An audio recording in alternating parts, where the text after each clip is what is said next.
جو یہودی کے جو واقعے میں جو پڑھے لکھے تھے، جن کے اندر بکس نہیں تھا، وہ سب جانتے تھے، وہ سب جانتے تھے، ٹھیک ہے نا. جو نصارہ تھے جنہوں نے انجیل پڑھی تھی وہ سب جانتے تھے. اور جب ہمارے آقا حضور صلی اللہ علیہ وسلم یہ ساری باتیں واقعات جب بتا رہے ہیں تو انہیں یہ بات کو حق، مطلب حق تو جان رہے ہیں کہ ہاں جو بتا رہے ہیں وہ سچ ہے، جو بتا رہے، کیونکہ انہوں نے توریت میں پڑھی ہے، انجیل میں پڑھی ہے، ساری باتوں کو پڑھی ہے.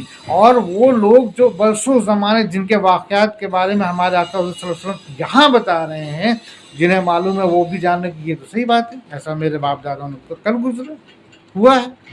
فرض کیجیے کہ ہمارے دادا نے شیر کا شکار کیا، میں نے اپنے دادا کو کبھی دیکھا نہیں، لیکن مجھے معلوم ہے کہ ہاں میرے دادا نے شیر کا شکار. کیسے معلوم ہے؟ میرے باپ نے مجھے بتایا، مجھے معلوم ہوا، ٹھیک ہے نا. اب اگر فرض کیجیے کہ کوئی شخص آ کے کہتا ہے کہ تمہارے دادا نے شیر کا شکار کیا، تو ہمیں سوچنا پڑے گا، ضرور یہ جو ہے کہ ہمارے لوگوں کو جانتا ہے، ہمارے خاندان کو جانتا ہے، تبھی تو یہ بتا رہا، ٹھیک ہے نا، تبھی تو بتا رہا. اسی طرح سے ہمارے آقا حضور صلی اللہ علیہ وسلم امی تھے، ہے نا، لیکن جب وہ ساری باتیں کھول کر بتا رہے ہیں تو جو لوگ اس جگہ پہ جانتے تھے، ہے نا، ان کو یہ ان کا دل تو مان رہا تھا کہ ہاں جو کہہ رہے ہیں صحیح کہہ رہے ہیں، لیکن حسد ہے نا، اس بات کو قبول نہیں کر رہا تھا. بعض وقت قبول کر بھی رہا تھا، لیکن کیا کہتے ہیں نا کہ وہی بکس پیدا ہو گیا، شیطان نے ان کے دلوں کو ایس قدر مروڑ دیا کہ جو ہے کہ جانتے ہوئے بھی بوجھتے ہوئے بھی جو ہے کہ انکار کر رہے تھے اور نافرمانی کر رہے تھے. تو اللہ تعالیٰ نے یہاں پر بالکل صاف کہہ دیا ہے نا کہ جو لوگ ہمارے آقا حضور صلی اللہ علیہ وسلم کی اتباع کرتے ہیں، جن کو وہ لوگ اپنے پاس توریت اور انجیل میں لکھا ہوا پاتے ہیں، بے شک وہ لوگ پاتے ہیں، وہ ان کو نیک باتوں کا، اللہ ہمارے آقا حضور صلی اللہ علیہ وسلم کیا کہتے ہیں؟ نیک باتوں کا حکم فرماتے ہیں، بری باتوں سے منع کرتے ہیں، ہے نا. ہمارے آقا حضور صلی اللہ علیہ وسلم کیا کہہ رہے ہیں؟ نیک باتوں کا حکم فرماتے ہیں، بری باتوں سے منع کرتے ہیں، اور پاکیزہ چیزوں کو حلال بتاتے ہیں، ہے نا. یہ اللہ تعالیٰ جو ہے ہمارے آقا حضور صلی اللہ علیہ وسلم کی شان میں بول رہے ہیں، ٹھیک ہے نا. تو پاکیزہ چیزوں کو حلال بتاتے ہیں اور گندی چیزوں کو ان پر حرام فرماتے ہیں، اور ان لوگوں پر جو بوجھ اور توق تھے ان کو دور کرتے ہیں، ہے نا. جو لوگ اس نبی پر ایمان لاتے ہیں اور ان کی حمایت کرتے ہیں اور ان کی مدد کرتے ہیں اور اس نور کا اتباع کرتے ہیں جو ان کے ساتھ بھیجا گیا، بے شک قرآن پاک ہے نا بھیجا گیا، ایسے لوگ پوری فلاح پانے والے ہیں. بے شک تو ایسے ہی لوگ فلاح یعنی کہ کامیاب ہونے والے ہیں. ایک بار پھر سے ہم لوگ سراسر پڑھیں گے اور آگے بڑھیں گے. یعنی کہ جو لوگ ہمارے بنی امی پیغمبر کے قدم با قدم چلتے ہیں، جس کی بشارت کو اپنے ہاتھ توریت اور انجیل میں لکھا وہ پاتے ہیں، وہ نبی جو اچھے کام کا حکم دیتا ہے اور برے کام سے روکتا ہے، اور جو پاک و پاکیزہ چیزیں تو ان پر حلال اور ناپاک گندی چیزیں ان پر حرام کر دیتا ہے، اور سخت احکام کا بوجھ جو ان کے گردن پر تھا اور وہ فندے جو ان پر پڑے ہوئے تھے ان سے ہٹا دیتا ہے. پس یاد رکھو، جو لوگ نبی حضور صلی اللہ علیہ وسلم پر ایمان لائیں اور اس کی عزت کی اور اس کی مدد کی اور اس نور یعنی قرآن کی پیروی کی جو اس کے ساتھ نازل ہوا ہے، یہی لوگ اپنی دلی مراد پائیں گے، بے شک یہی لوگ کامیاب ہوں گے. اوکے، آگے کی بات غور کرتے ہیں. آپ کہہ دیجئے، اللہ تعالیٰ ہمارے آقا حضور صلی اللہ علیہ وسلم سے فرما رہے ہیں، آپ کہہ دیجئے کہ اے لوگوں، میں تم سب کی طرف اس اللہ تعالیٰ کا بھیجا ہوا ہوں جس کی بادشاہی تمام آسمانوں اور زمین میں ہے، اس کے سوا کوئی عبادت کے لائق نہیں. وہی زندگی دیتا ہے اور وہی موت دیتا ہے. اللہ تعالیٰ پر ایمان لاؤ اور اس کے نبی امی پر جو کہ اللہ تعالیٰ پر اور اس کے احکام پر ایمان رکھتے ہیں، اور ان کی اتباع کرو تاکہ تم راہ پر آ جاؤ. دیکھیے ہمارے آقا حضور صلی اللہ علیہ وسلم، اول تو یہ کہ ہمارے آقا حضور صلی اللہ علیہ وسلم کی جو نرم دلی ہے نا، الحمدللہ ان کی جتنی بھی تعریف کی جائے ہے نا کم ہوگی. ٹھیک ہے نا. میرے آقا حضور صلی اللہ علیہ وسلم سے اللہ تعالیٰ کیا کہہ رہے ہیں، آپ ان سے کہہ دیجیے. اللہ تعالیٰ کہہ رہے ہیں آپ ان سے کیا، اللہ تعالیٰ کہ ذرا غور کیجیے. ایک وہ شخص جو تکبر میں آ کے کہتا ہے کہ I am the best, I am the best, I am the best, اور ایک وہ شخص جو نرم دل ہے ان کو کوئی کہتا ہے کہ آپ جاؤ، آپ ان سے کہہ دو کہ میں نے آپ کو یہ پاور دیا ہے. دونوں میں فرق ہے کہ نہیں، ہے نا. ایک وہ شخص جو اپنے آپ کو دبنگ کہتا ہے، اور ایک وہ شخص جس کو پاور تو ملا ہے لیکن وہ خود نہ کہہ کر جن سے پاور ملا ہے ان کے کہنے پر وہ کہہ رہا ہے. تو دیکھیے یہاں پر اللہ تعالیٰ جو مالک کائنات ہے، پوری قدرت کا مالک ہے، جس کے ایک حکم پر پوری دنیا پلٹ جائے گی. آج جو ہمارے آقا حضور صلی اللہ علیہ وسلم کے مخالف ہیں، جو ان کی نافرمانی کر رہے ہیں، جو بھٹکے گمراہ اور جو ہے کہ بیہودہ پن میں غافل ہے نا، اور گمراہی میں ہے. ٹھیک ہے نا. جب ہمارے آقا حضور صلی اللہ علیہ وسلم ان کے درمیان میں ہے، ان کے بیچ میں ہے، اور اللہ تعالیٰ کا کلام پڑھ کے سنا رہے ہیں اور تمام طرح کے دلیلیں سنا رہے ہیں، اور اس کے باوجود بھی نافرمانی کر رہے ہیں. جبکہ وہ تمام لوگ جو اس وقت کے تھے وہ جانتے تھے کہ ہمارے آقا حضور صلی اللہ علیہ وسلم بچپن سے ہی جو ہے کیسے تھے. بچپن سے ہی انہوں نے کبھی جھوٹ نہیں بولا. یہ پورے مکہ کے لوگ جانتے تھے. کبھی جھوٹ نہیں بولا، کبھی کسی کے ساتھ جو ہے کہ کوئی برا کام نہیں کیا، ہے نا. وہ لوگ تو ہمارے آقا حضور صلی اللہ علیہ وسلم کے پاس اپنی چیزیں باقاعدہ حضور صلی اللہ علیہ وسلم کے پاس رکھنے میں حفاظت سمجھتے تھے، اور وہ اپنی چیزوں کو ان کے پاس رکھتے تھے، اور پھر وقت پر ان کو ایک دم بالکل برابر چیز مل بھی جاتی. لیکن بس بغض، ٹھیک ہے نا، نادانی، گمراہی، ٹھیک ہے نا، جن کو گھیر لے. تو بہرحال یہاں پہ اللہ تعالیٰ ہمارے آقا حضور صلی اللہ علیہ وسلم سے کہہ رہے ہیں کہ آپ کہہ دیجئے اے لوگوں میں تم سب کی طرف اس اللہ تعالیٰ کا بھیجا ہوا ہوں، ہے نا، جس کی بادشاہی تمام آسمانوں. اب دیکھیے یہاں پہ اللہ تعالیٰ کی کوالٹی جو ہے نا، خصوصیت کہہ لیا جائے، ہے نا، خصوصیت بیان ہو رہی ہے، جس کی بادشاہی تمام آسمانوں اور زمین میں ہے. بے شک ہے نا، آسمانوں اور زمین میں ہے. اس کے سوا کوئی عبادت کے لائق نہیں، اس کے سوا کوئی عبادت کے لائق نہیں. کون کہہ رہا ہے؟ ہمارے آقا حضور صلی اللہ علیہ وسلم کہہ رہے ہیں اپنے لوگوں سے، یعنی کہ ہم تمام لوگوں سے، پوری دنیا والوں سے کہہ رہے ہیں. ٹھیک ہے نا. اور یہ دلیل دینے والے، بتانے والے میرے آقا حضور صلی اللہ علیہ وسلم کو کون ہے؟ خود اللہ تعالیٰ ہے، خود اللہ کا کلام ہے. آپ اس بات کو ڈکلیئر کر دیجیے، آپ کہہ دیجیے کہ اللہ کیا ہے، اللہ کیا ہے نا. زمین اور آسمان پر پوری بادشاہیت کسی کی چلتی ہے؟ اللہ کی چلتی ہے. کس کی چلتی ہے؟ صرف ایک واحد اللہ کی چلتی ہے، پورے زمین اور پورے آسمان، پوری کائنات. ٹھیک ہے نا.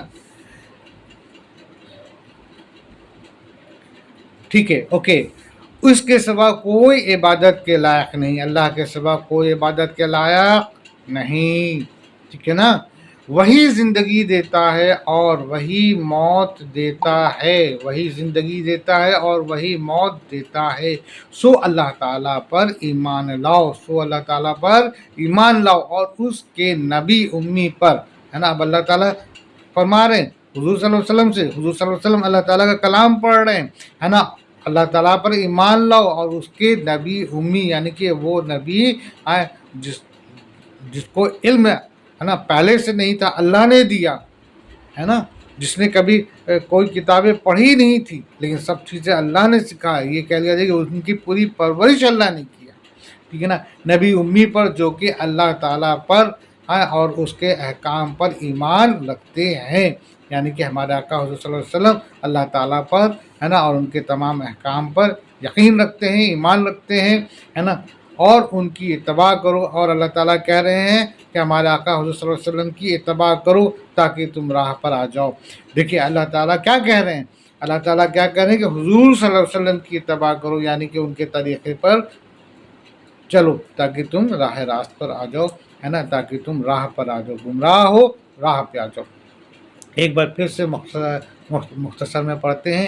اے رسول تم ان لوگوں سے کہہ دو کہ لوگوں میں تم سب لوگوں کے پاس اس اللہ کا بھیجا ہوا پیغمبر ہوں جس کے لیے خاص سارے آسمان و زمین کی بادشاہیت حکومت ہے، اس کے سوا اور کوئی معبود نہیں، وہی زندہ کرتا ہے وہی مار ڈالتا ہے. پس لوگوں اللہ اور اس کے رسول نبی الامی پر ایمان لاؤ اور خود بھی اللہ پر اور اس کی باتوں پر دل سے ایمان رکھتا ہے اور اسی کے قدم با قدم چلو تاکہ تم ہدایت پاؤ. ٹھیک ہے نا. تو یہاں پر حضور صلی اللہ علیہ وسلم جو ہے کہ اس بات کو کلیئر کر دیے کہ میں اس اللہ تعالیٰ کا نبی ہوں، میں اس اللہ تعالیٰ کا رسول ہوں جو پورے کائنات کا مالک ہے. اوکے. اور قوم موسیٰ میں ایک جماعت ایسی بھی ہے جو حق کے مطابق ہدایت کرتی اور اسی کے مطابق انصاف بھی کرتی ہے. واللہ اس پر ہم لوگ انشاءاللہ نیکسٹ پارٹ میں سنیں گے. تو یوں سمجھ لیجیے کہ ہم لوگوں نے 159 تک سنا، اس کے آگے کی نیکسٹ پارٹ میں. صدق اللہ العظیم.